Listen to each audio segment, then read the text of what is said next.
Amoebic മസ്തിഷ്ക ജ്വരം സംശയിച്ച കോഴിക്കോട്ടെ ആശുപത്രിയിൽ ചികിത്സയിലുള്ള കുട്ടിയുടെ പരിശോധനാ ഫലം ഇന്ന് ലഭിക്കുമെന്നാണ് നമ്മൾ മനസ്സിലാക്കുന്നത്. പോണ്ടിച്ചേരി ലാബിലേക്കാണ് ഈ പരിശോധനയ്ക്കായി സാമ്പിൾ അയച്ചു കൊടുത്തിരിക്കുന്നത്.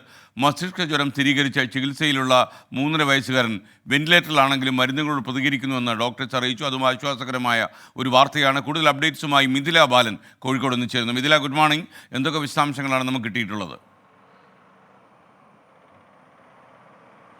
Good morning SKN. അമീബിക് മസ്തിഷ്ക ജ്വരവുമായി ബന്ധപ്പെട്ട് 2 കുട്ടികളാണ് കോഴിക്കോട്ടെ സ്വകാര്യ ആശുപത്രിയിൽ ഇപ്പോൾ ചികിത്സയിലുള്ളത്. അതിൽ ഒന്ന് കണ്ണൂർ സ്വദേശിയാണ്. ഈ കുട്ടിക്ക് അമീബിക് മസ്തിഷ്ക ജ്വരം സ്ഥിരീകരിച്ചിട്ടുണ്ട്. ജർമ്മനിയിൽ നിന്ന് എത്തിച്ച മരുന്നുൾപ്പെടെ 7 മരുന്നുകളാണ് ഈ കുട്ടിക്ക് നൽകിക്കൊണ്ടിരിക്കുന്നത്. വെന്റിലേറ്ററിലാണ് കുട്ടി ഇപ്പോൾ ഉള്ളത്. എന്നിരുന്നാൽ പോലും മരുന്നുകളോട് നല്ല രീതിയിൽ പോസിറ്റീവായി പ്രതികരിക്കുന്നുണ്ട് എന്ന് തന്നെയാണ് ഡോക്ടർമാർ പറയുന്നത്. ഇത് ഏറെ ആശ്വാസം നൽകുന്ന ഒരു കാര്യമാണ്. മറ്റൊന്ന്, അമീബിക് മസ്തിഷ്ക ജ്വര ലക്ഷണങ്ങളോടെ ഒരു കുട്ടി ഇപ്പോൾ ചികിത്സയിലുണ്ട്. കോഴിക്കോട്ട് സ്വദേശിയാണ് ഈ കുട്ടി. പോണ്ടിച്ചേരിയിലെ ലാബിലേക്ക് 2 ദിവസം മുൻപാണ് ഈ കുട്ടിയുടെ സാമ്പിളുകൾ പരിശോധനയ്ക്കായി അയച്ചിട്ടുള്ളത്. ഇന്ന് ഇതിൻ്റെ ഒരു പരിശോധനാ ഫലം വരും എന്ന് തന്നെയാണ് ഡോക്ടേഴ്സിൽ നിന്ന് നമുക്ക് ലഭ്യമായ വിവരം. ഈ കുട്ടിക്കും നിലവിൽ അമീബിക് രോഗലക്ഷണങ്ങൾ ഉള്ളതുകൊണ്ട് തന്നെ പ്രോട്ടോകോൾ പ്രകാരമുള്ള മരുന്നുകൾ തന്നെയാണ് ഈ കുട്ടിക്കും നൽകിക്കൊണ്ടിരിക്കുന്നത്.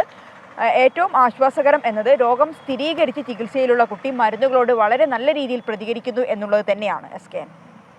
മിഥില ബാലനാണ് കോഴിക്കോട് നിന്ന് ചേർന്നത്. ആശ്വാസകരമായ ഒരു വാർത്തയാണ് എന്തായാലും ഈ കാര്യത്തിൽ വരുന്നത്.